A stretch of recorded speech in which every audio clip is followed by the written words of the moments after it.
And now we come to the time of deserving.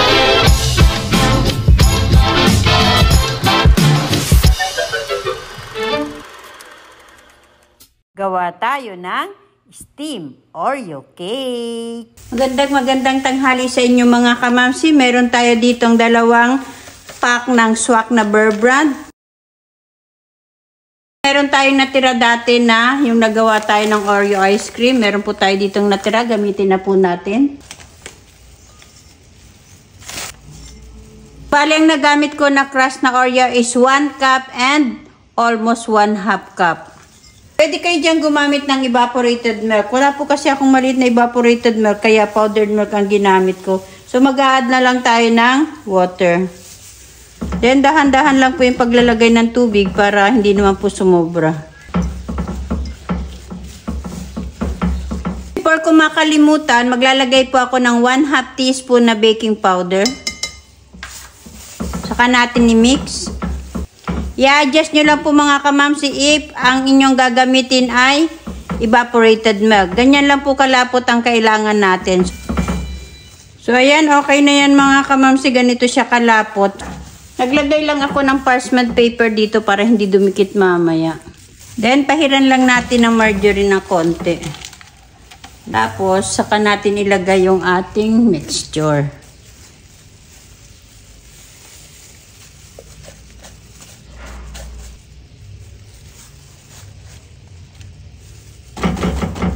So, ayan, okay na yan mga kamamsi. Iset aside muna natin at magpakulo tayo ng tubig. So, ayan, kumukulo na yung ating tubig na pinapainit. Ilagay na natin yung ating mixture. Then, balikan lang natin siya mamaya. Mga 20 minutes i-check natin. So, after 20 minutes na isinalang natin ito, i-check natin.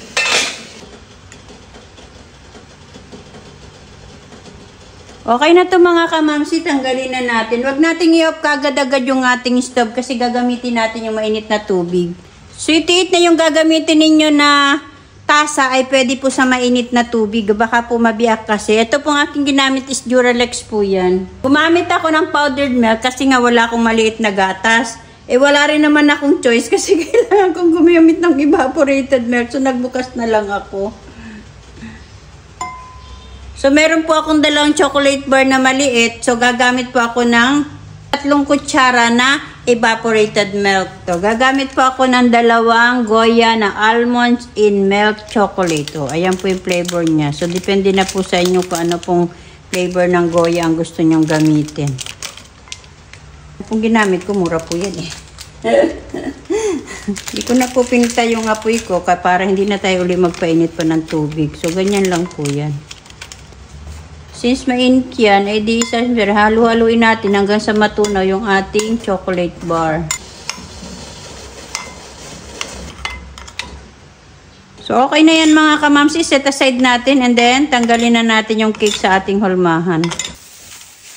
Tanggalin na natin. So, ayan, malamig na yan. Tanggalin na natin. O, diba?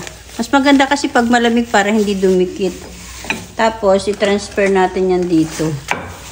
Pero kung hindi na kayo makapaghintay, eh, pwede nyo naman yung kainin na.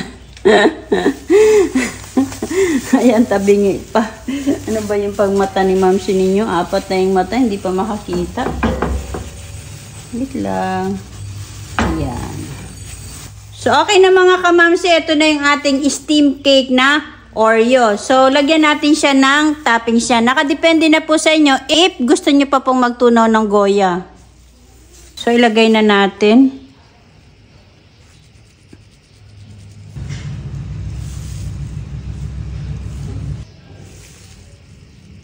So, eto na mga kamamsi ang ating ginawa na steamed Oreo cake. Kain po tayo mga kamamsi.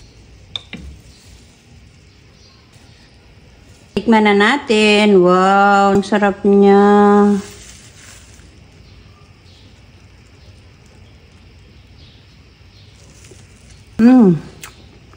Masarap pero matamis. Ang sarap niya. Pero para sa akin, tama-tama lang tamis na. Ang sarap niya, promise. Promise, ang sarap niya. Gawa po kayo mga kamamsi, madali lang siya.